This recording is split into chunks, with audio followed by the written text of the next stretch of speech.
The portal needs were center and a couple defensive tackles, Ted. Went out and got the center. What's the latest on the defensive tackle situation? Sounds like Jermayne Lole in the boat. Yeah, and I think that I think he looks like a really solid rotational guy. Uh, a lot of experience. He's played a lot of football. Like we've got on one end, He's a we've got doctor. It's his seventh year of college football. He's a doctor, Ted. We have to call him Dr. Lole now. it's like uh, you've got the two extremes. You got Jaden Jackson, who was out there starting running with the ones, who's supposed to be in his spring semester of his senior year in high school. And now you got a guy that played his first year of college football in 2018. That's also on that line, which is crazy to think about. I think that's the best part about it. He's old. Yeah. He's old, gonna have some grown man strength, and I'm completely with you. I think he's just kind of a rotational guy. I would be surprised if he comes in and ends up being a starter. And I went back and watched a lot of his snaps from last season at Louisville, and he shows some good ability. I think he uses his hands nicely in the run game. Doesn't have much twitch when it comes to pass rush, but I think he's a guy you can throw out there, for a couple series and who's going to be able to hold up physically. However, I think it's a fine balance between playing this guy and taking away snaps from Jaden Jackson and David Stone. Mm-hmm. And it almost, to me, feels like insurance if those two guys don't have the type of summer you think they're going to have and the type of training camp you think they're going to have. I personally, I'm glad he's here, right? Gives you another body, gives you another experienced guy, old guy in the interior of the defensive line. But I want those young guys to develop because those Yep. young guys are the future at the position, Ted. Yep. No, there's a lot of truth to that, and I agree 100%.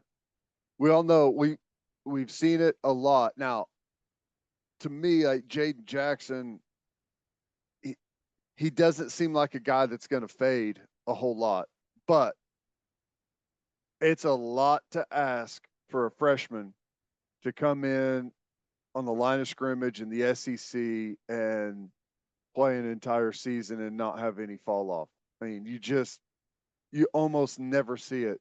Freshmen will hit the wall. I mean, it's a known fact. You start off hot as game weeks start to roll through, the relentless nature of the season, it is just inevitable almost. So like they're gonna need bodies there. So to get someone that's experienced, there shouldn't be a whole lot of resources committed to getting him up to speed. Should be able to be as much of a plug and play type rotational defensive lineman as you could ask for. Todd Bates needs to fix his stance. And he was kind of in a read situation there at Louisville. We got to get a little more staggered. He was almost in like an O-line stance, it looked like. Yeah. So maybe we can get a little more staggered, a little more pop off the football, and it'll be a better result. Well, That's what I'm hoping for. yeah.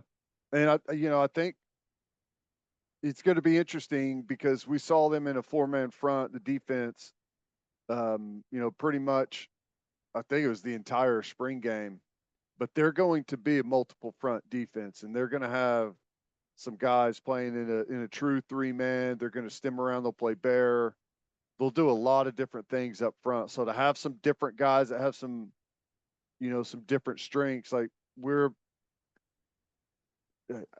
we have not had a lot of guys that are able to kind of two gap and button press, and so hopefully he's a guy that can do that well for us if we need it. He played in the 4-eye. He played in the 3. He played head up nose for Louisville, and I could always find him because of his stance. It was easy to find him. was like, that is such a strange stance for a D lineman. But so he has displayed that versatility. It'll be interesting to see you combine Jerry Schmidt and then Todd Bates. We'll see what those two guys can get out of him.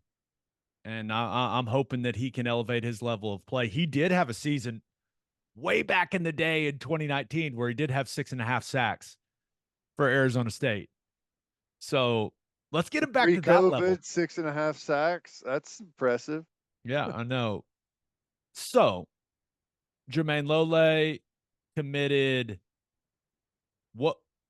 What's your feeling on the Dominic Williams situation? It feels like it's going to be difficult to land Dominic Williams. As you can imagine, he's a really good player, one of the best players in the transfer portal this year. There's a bunch of people that want him.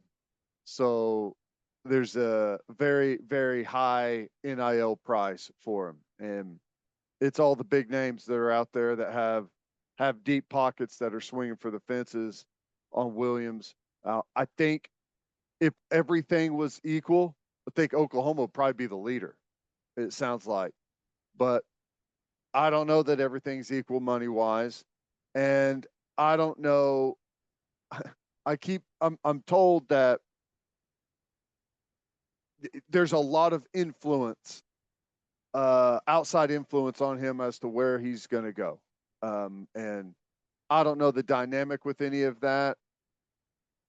It comes up often in recruiting where it's like, if it was up to the kid, he'd be coming to Oklahoma right away. And you hear that quite often. And that has been echoed a little bit in this situation. I don't know what those dynamics are like, but I know that the NIL offer that they put, I don't know exactly what it is, but I know I do know what it is. And it is substantial. They've ever had, right? Yeah. It's a big number. Yeah. Real big. So the staff just can't wait around on him. Yeah. And that was kind of the message. Now, if he gets to the end of his process and he calls Brent Venables and Todd Bates and say, hey, I want to come to OU, I think they'll work it out. Yeah. But the staff was very honest with him. Want him. Plans to take 2 defensive tackles out of the portal and want him to be one of them. So I think that from everything I was told, he really enjoyed his visit. His mother really enjoyed his visit, but like you mentioned, there's someone else involved in his decision making, and I'm not going to question that person's motives, but it sounds like that person wants the process to play out entirely, from what I can gather. So that's Texas, Missouri, LSU, possibly Oregon. A long way to go before you'd like to be the last one in that group, or either the first one and get it done or the last one, but we'll see. I can tell you that there was a point over the weekend where the staff was feeling really good about him committing. And then the person that appears to be making the final decision for Dominic Williams is like, no, we gotta let this whole thing play out. So we'll see. I know this. Sure would be nice to have him. Oh, yeah. For a bunch of reasons. We can sit here and list them. I think everybody knows. Incredibly strong, tough, physical. And I also think having a guy like that help our offensive line out. I mean, because he is a realistic view of what they're going to be getting week in, week out. So I would really enjoy it if he came. Me Game too. changer. So we'll see how the process plays out with him, but OU, they took a big swing.